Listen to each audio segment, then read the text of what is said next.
하나님의 말씀 역대하 35장 20절에서 27절까지 말씀입니다.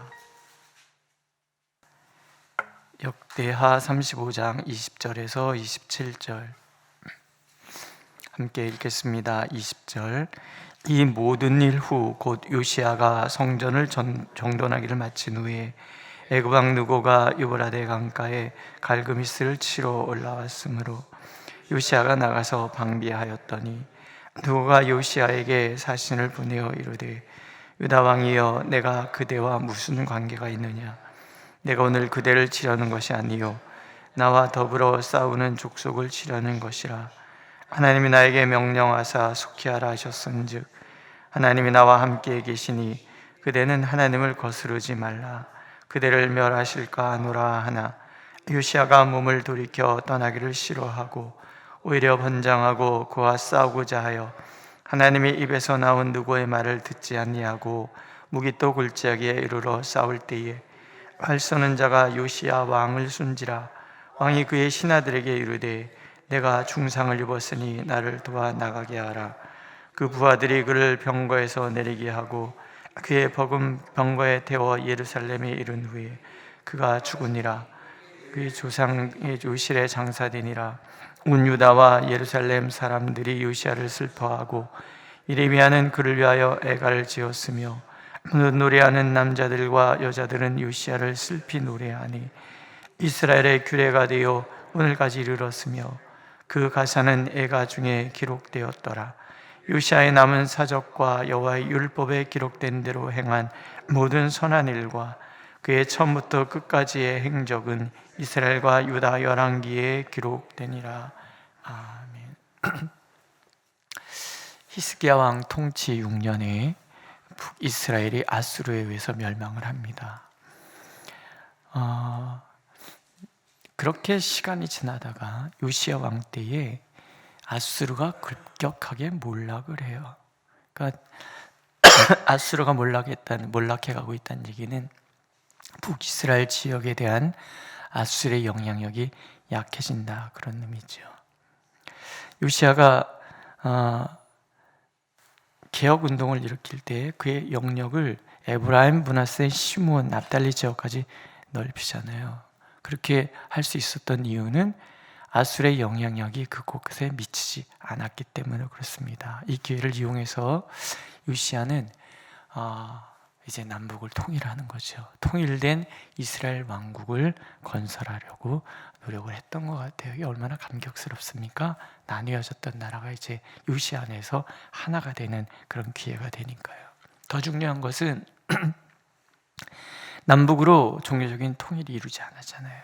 단과 베델의 금송아지를 만들고 여호와 하나님을 향한 신앙이 북쪽에 변질되었단 말이에요. 그거를 남쪽도 마찬가지지만 변질되었는데 요시야가 모든 것을 통일을 이루는 거예요. 다윗 왕국과 솔로몬 왕국 때 제정된 그 제2 방식으로 하나님께 예배를 드리고 또 유월절을 지냄으로 완전한 종교적인 통일까지 이루어냅니다. 요시야의 업적이지요.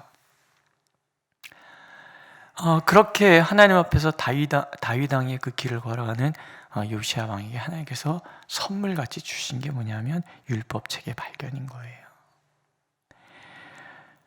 그가 하나님을 찾으니 하나님께서도 계시의 말씀을 통해서 요시야를 만나주셨다, 그런 얘기예요.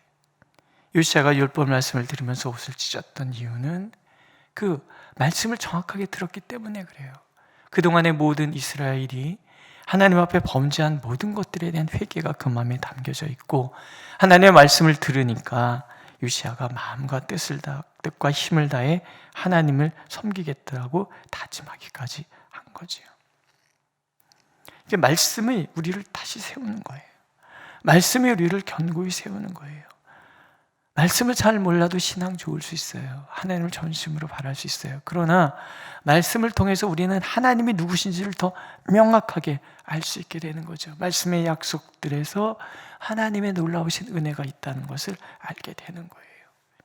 과거에 우리의 삶이 흑암의 권세에 놓여 있었던 삶이랄지라도 하나님의 품 안에서 우리는 더 이상 흑암의 권세 아래 놓여 있는 삶을 살지 않는다는 것, 그것을 우리는 말씀을 통해서 아는 것이요. 어렸을 때 너무나 가난해서 지금도 그 가난으로 다시 떨어질까 봐 두려워하는 사람들이 있어요. 하나님 뭐라고 그러셨어요? 이제는 성령의 생명의 법이 죄와 사망의 법에서 너를 해방하였다 그러잖아요. 그리고 우리를 하나님의 아들의 나라로, 흑암의 권세에서 건져내서 아들의 나라로 옮겨주셨다라고 약속하고 계시는 거예요. 우리는 과거의 옛사람으로 돌아가지 않아요. 왜? 우리는 예수 그리스도 안에 있기 때문에. 하나님의 보호 속에서, 또 예수께서 내 안에 머무심으로 하나님의 그 모든 풍성함을 다 누리게 하시는 것뿐만이 아니라 세상에 있는 것보다 훨씬 크신 하나님의 권세가 나를 지키고 또 내 안에 계시기 때문에 흑암의 권세는 더 이상 나를 손댈 수가 없는 거예요.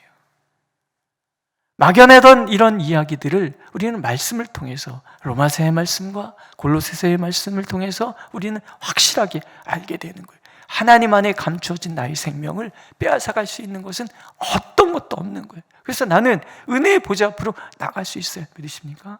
예수 그리스도의 십자가의 은혜는 나를 하나님의 놀라우신 은혜 가운데 이끌어주는 거예요.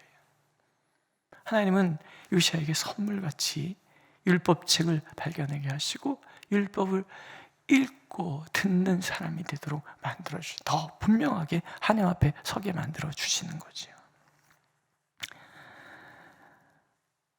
요시야의 그 하나님 만한 감격이 유월절 대축제로 이어지고, 그것이 이제 종교적인 통일 속에서 얼마나 행복한 시간이 펼쳐지게 되었냔 말이죠. 그런데 국제 정세가 요시야를 그냥 내버려 두지를 않아요. 바벨론이 부흥을 하면서 아수르가 바벨론에게 이제 치기 시작하는 거죠. 아수르의 세력이 몰락하게 하는 거예요. 바벨론의 그 느부갓네살 왕 같은 경우에는 팽창 정책을 통해서 또 다른 제국을 건설하려는 야욕을 갖잖아요. 그러니까 아무래도 아수르와 애굽이 서로 이렇게 동맹 관계를 맺고 있다가 아수르가 몰락하면 그 영향이 애굽에까지 미칠 것을 알기 때문에 그 애굽 왕 느고가 이제 그 갈그미스를 향해서 가는 거예요. 이제 막 신흥 세력을 어떻게든 저지하고 싶은 그런 마음이겠죠. 그러나 요시야 입장은 다른 거예요. 바벨론을 저지하고 아수르가 다시 부흥한다는 얘기는 뭐예요? 지금 요시야가 꿈꾸고 있는 통일 왕국에 대한 꿈을 버려야 된다는 그런 의미도 되는 거예요. 그렇게 판단했던 것 같아요. 그래서 요시야는 느고의 진격을 막기 위해서 무기토로 진출을 하는 거죠. 그런데 요시야가 간과한 것이 있죠. 느고를 통해서 하나님이 말씀하시는 것이 있는 거예요. 이것은 하나님의 명령이다. 나는 지금 하나님의 일을 하고 있고 하나님 지금 나와 함께 하신다. 이게 누구가 하는 말이거든요. 요시야가 안 들어요. 당연한 거 아니겠습니까? 하나님의 사람은 나지. 바로 애굽 왕 바로 느고가 아니란 말이에요. 느고가 하는 말이 하나님의 말이라고 받아들일 수 없다라고 생각을 하는 거예요. 그래서 변장을 하고 전쟁터로 나가요. 딱 누구와 같아요? 아합 왕과 같아요. 근데 하나님의 뜻을 거스르는데 변장이 아무 효과가 없잖아요. 아합도 우연히 쏜 화살에 맞아서 죽고, 요시야도 변장을 했지만 활을 쏘는 자의 활에 맞아서 죽습니다. 성경은 때때로 하나님을 모르는 사람의 입을 통해서도 우리에게 하나님의 뜻을 가르쳐 줄 수 있다라는 거예요. 내가 하나님의 사람이지만 하나님의 음성을 못 듣는다면 내 대가는 너무나 컸죠. 너무나 애석한 죽음인 거예요. 온 백성들이 슬퍼하는 죽음. 심지어 예레미야 선지자는 애가를 지어서 바칠 정도로 하나님께서 사랑했던 그런 왕이 그렇게 허무하게 죽어요. 요시야의 그 헌신을 기뻐하셨던 하나님께서 느고의 입을 통해서 이 전쟁에서 요시야를 지키려고 하셨건만, 요시야의 그 고집이, 하나님의 세계 경영을 읽어낼 줄 모르는 그 잠깐의 무지함들이 이런 비극적인 결과를 맞게 된 거죠. 결국 요시야는 참 아름다운 왕이고 선한 왕이에요. 선한 왕인 것은 분명해요. 온 백성들이 그렇게 애통해할 정도로 귀한 왕이었던 게 분명해요. 그러나 결국 마지막 순간에 그 고집 때문에 하나님의 음성을 못 듣고 결국은 그렇게 허망하게 죽는 거죠. 근데 요시야의 죽음이 더욱 안타까운 것은 이스라엘이 회복될 수 있는 마지막 기회가 끝났다라는 거예요. 하나님은 분명히 얘기하시는 거예요. 누구든지 과거에 내가 아무리 의를 행한 사람이라 할지라도 매 순간 하나님의 말씀에 순종하지 않는다면 결국은 그들조차 사라질 것이다. 그런 얘기. 요시야라고 할지라도 다를 바가 없다 한다면 이제 역대서를 기록한 역대서의 그 저자는 우리에게 무슨 얘기를 들려주는 거예요? 요시야까지도 그럴 정도라 그러면 그렇지 않은 우리 모두는 하나님 앞에서 얼마나 정직하게 하나님의 말씀에 대해서 매 순간 순종하며 살아야 되는 게 아니냐, 그 얘기를 우리에게 들려주고 계신 거예요. 그렇지 않습니까? 어제 내가 신앙이 좋았다고 해서 오늘도 내가 신앙이 좋으라는 보장은 없는 거예요. 어제 내가 하나님의 음성을 들을 수 있다고 해서 오늘도 내가 하나님의 음성을 들을 수 있는 것은 아니에요. 그래서 우리는 매일 깨어 있어야 돼요. 매일 깨어 있어야 되고 매일 나를 쳐서 복종시켜야 되는 거예요. 나의 아집이, 나의 고집이 쑥 튀어나오지 않도록 언제나 하나님 앞에서 정직하게 나를 바라보고 나를 다스리고 그렇게 하나님 앞에 살아가야 된다. 그런 교훈인 거예요. 열왕기서에서는 이런 요시야가 고집을 피웠다 그런 얘기 나오지 않아요. 왜냐하면 요시야의 선한 모습만 얘기하기 때문에. 그러나 바벨론 포로 이후에 이 역대서를 쓰여질 그 상황과는 맞는 거예요. 우리가 하나님의 뜻에 의해서 돌아왔지만 그러나 우리가 그렇다고 해서 하나님이 모든 것을 보장해 주시는 것은 아니다. 우리는 늘 원죄를 가지고 있는 하나님을 거역하고자 하는 마음이 있으므로 깨어 있어야 된다. 그 얘기는 먼 훗날 결국 예수께서 오실 수밖에 없는 이유가 바로 거기에, 우리는 우리 스스로 이루는 결코 하나님의 구원에 이룰 수 없는 거예요. 어제 내가 좋았다고 해서 오늘 좋은 게 아니고 오늘 나빴다고 해서 내일 또 좋지 않을 거라는 그런 것도 아니라는 거죠. 우리는 늘 굴곡이 있는 사람인 거예요. 우리의 믿음이라는 것은 늘 갈질자로 움직이잖아요. 항상 우리는 그런 거예요. 믿음이 두 가지 의미로 성경에 쓰여요. 하나는 나로부터 믿음이 시작이 돼요. 내가 믿는 거예요. 그러나 나의 그 믿음이라는 것 자체가 얼마나 우리 겪어봐서 아시는 거 아니겠습니까? 내가 얼마나 변덕스러운 존재인지. 아침에 믿음 다르고 점심 때 믿음 다르고 저녁 때 믿음 다르고, 그게 우리라는 거예요. 그래서 하나님께서 우리에게 믿음을 또 선물로 주세요. 믿음은 그래서 또한 은사도 돼요. 우리가 하나님 앞에 믿어야 될 믿음이 있어요. 그러나 그 믿음은 약해요. 흔들려요. 그래서 하나님께서 우리에게 믿음을 주시는 거예요. 그 믿음이라는 건 다른 말로 표현하면 하나님의 은혜인 거죠. 우리가 하나님 은혜의 보좌 앞에 설 수 있도록 날마다 나를 인도해 가시는 하나님의 은혜가 오늘도 나를 믿음으로 이끌고 그 믿음이 나를 영원한 하나님의 자녀 되도록 만들어 가신다. 그래서 우리는 늘 깨어 있어요. 늘 깨어 있어야 돼요. 그러니까 우리가 기억해야 되죠. 매 순간 하나님의 소리를 분별하고 하나님의 뜻에 머물 수 있도록. 그러면서 우리는 마음을 넓혀야 됩니다.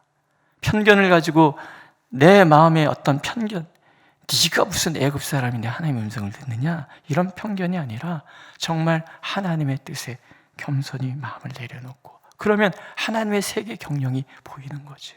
이스라엘을 지키기 위한 하나님의 노력들, 하나님의 그 은혜들을 보게 되는 거죠.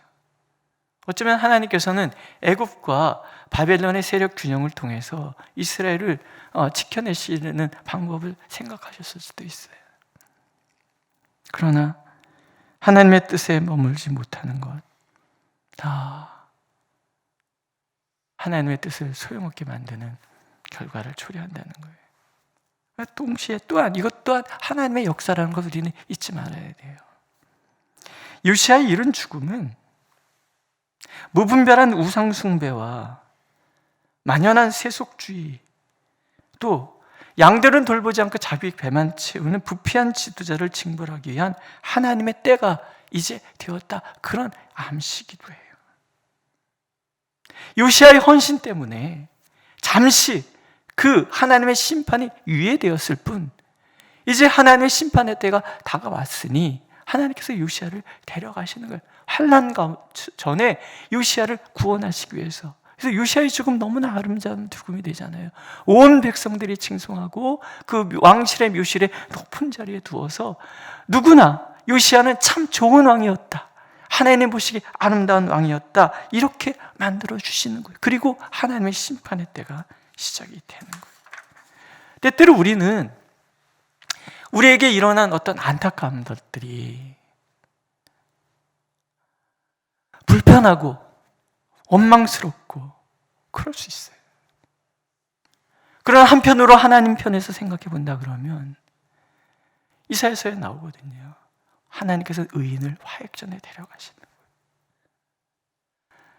요시아에게 네 시대에서는 보지 않을 것이다. 히스기야도 마찬가지야. 네 시대에서는 이런 것을 보지 않을 것이다.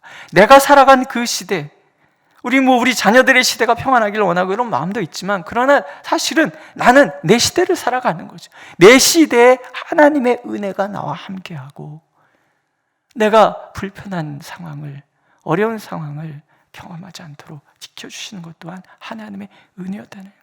그러니까 요시아의 죽음은 또한 하나님의 선물이기도 해요. 그러므로 우리는 늘 하나님 앞에서 이런 생각을 잊지 않아야 됩니다.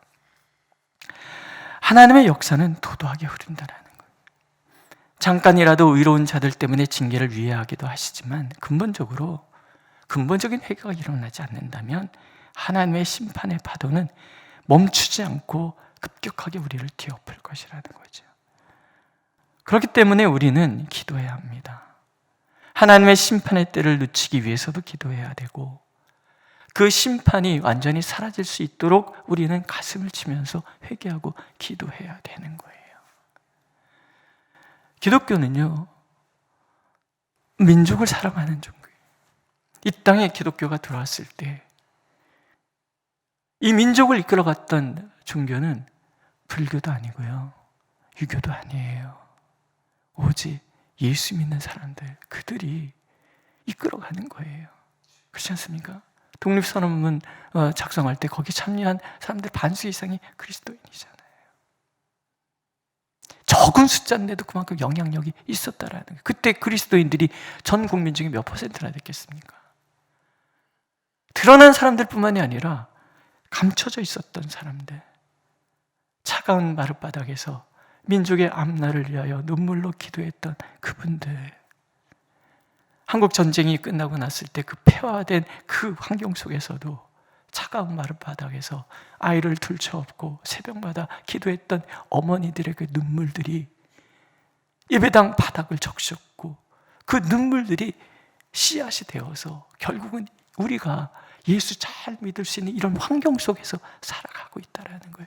세계 지도를 펴고 한번 봐보세요. 기독교 신앙의 자유가 보장된 나라가 몇 나라가 있는지.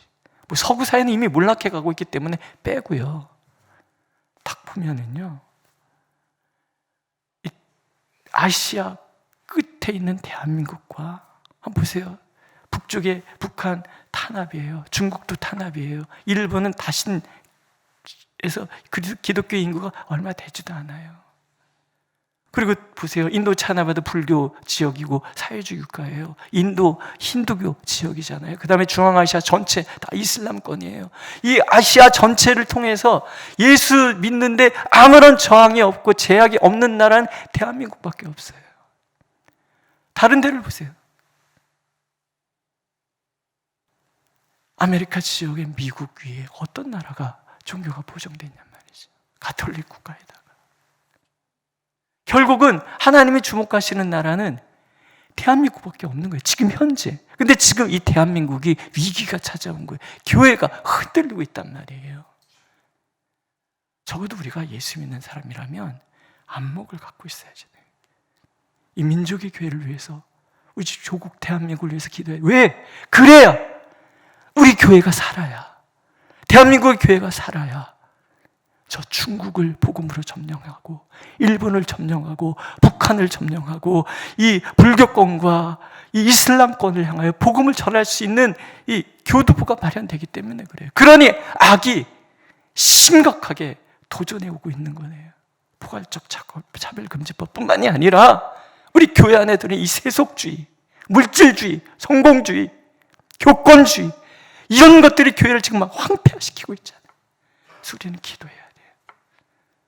내가 하나님 앞에 바로 서기를 위해서 기도해야 되고, 뿐만 아니라 우리 교회가 정말 이 부천 지역에 우리 예언 참된 교회가 하나님의 생명선이 될 수 있도록, 구원의 생명선이 될 수 있도록 기도해야 되는 거예요. 그리고 이 민족의 교회가, 주의 종들이 깨어나기를, 오늘도 이름 없는 그 어머니들의 눈물의 기도가 이 한반도 전체를 적실 수 있도록 우리는 기도해야 되는 거예요. 그것이 하나님의 나라를 이루는 조석이 되고 우리가 기도해야 하는 이유가 되는 거죠. 저는 그래서 우리 교회가 더 기도가 뜨거워졌으면 좋겠어요. 새벽마다 더 많은 분들이, 나이 드셨으면 어때요? 어둡지만 춥지만 예배당에 나와서 새벽에도 밤에도 기도하시는 분들 있잖아요. 밤에도 기도하고, 정말 우리 교회가, 이 민족의 교회가 세계 선교를 감당하는 교회로 다시금 쓰임받을 수 있도록 기도했으면 좋겠어요. 요시아의 꿈이 너무나 허망하게 무너졌기 때문에 이스라엘은 걷잡을 수 없이 멸망의 길로 갑니다. 오늘도 우리가 마지막 교두보처럼 하나님 앞에서 기도한다 그러면 우리를 통해서 하나님이 일하시지 않겠습니까? 다시금 우리 민족의 교회를 하나님이 쓰시지 않겠습니까? 우리는 기도해야 되는 거예요. 기도하고 또 기도해야 되는 거예요. 오늘도 하나님은 우리에게 그런 기도를 원하시고, 여전히 하나님을, 사람들을 찾으신다고 말씀하시잖아요. 에스겔서에 이런 말씀이 있습니다. 이 땅 백성은 포악하고 강탈을 일삼고 가난하고 궁핍한 자를 압제하고 나그네를 부당하게 학대하였으므로 이 땅을 위하여 성을 쌓으며 성 무너진 데를 막아서서 나로 하여금 멸하지 못하게 할 사람을 내가 그 가운데서 찾다가 찾지 못하였으므로 내가 내 분노를 그들 위에 쏟으며 내 진노의 불로 멸하여 그들 행위대로 그들 머리에 부응하였느니라. 심판 중에도 하나님이 찾는 사람이 있는 거예요. 무너진 데를 가로막고 서서 하나님 앞에 중보하는 사람들, 그들이 바로 우리가 되기를 하나님은 원하고 계십니다. 기도하겠습니다. 하나님, 우리가 주님 앞에 더 견고히 서기를 원합니다. 요시아의 그 몸부림이 심판의 때를 유예했지만 근본적인 회개가 이루어지지 않았기에 결국은 이스라엘이 멸망하는 것을 통해서 오늘도 우리가 몸부림쳐 민족의 교회를 위하여 기도하지 않으면 결국 우리도 무너질 것이라는 것을 깨닫게 하시니 감사를 드립니다. 주여, 기도하게 하옵소서. 우리 예원 참된 교회 안에 기도의 소리가 더 커지게 하여 주시고, 기도의 사람들이 더 많아질 수 있게 하여 주시고, 이 민족에게 복음이 들어왔을 때 눈물로 예배당 바닥을 적셨던 이름 모를 어머니들의 기도가, 아버지들의 기도가 이 민족을 살려냈던 것처럼 오늘도 우리의 눈물의 기도가 씨앗이 되어 이 민족의 교회가 살아나는, 우리 교회가 살아나는 은혜 허락하여 주옵소서. 예수님의 이름으로 기도드렸습니다. 아멘. 하늘에 계신 우리 아버지, 아버지의 이름을 거룩하게 하시며 아버지의 나라가 오게 하시며 아버지의 뜻이 하늘에서와 같이 땅에서도 이루어지게 하소서. 오늘 우리에게 일용할 양식을 주시고 우리가 우리에게 잘못한 사람을 용서해 준 것 같이 우리의 죄를 용서하여 주시고 우리를 시험에 빠지지 않게 하시고 악에서 구하소서. 나라와 권능과 영광이 영원히 아버지의 것입니다. 아멘.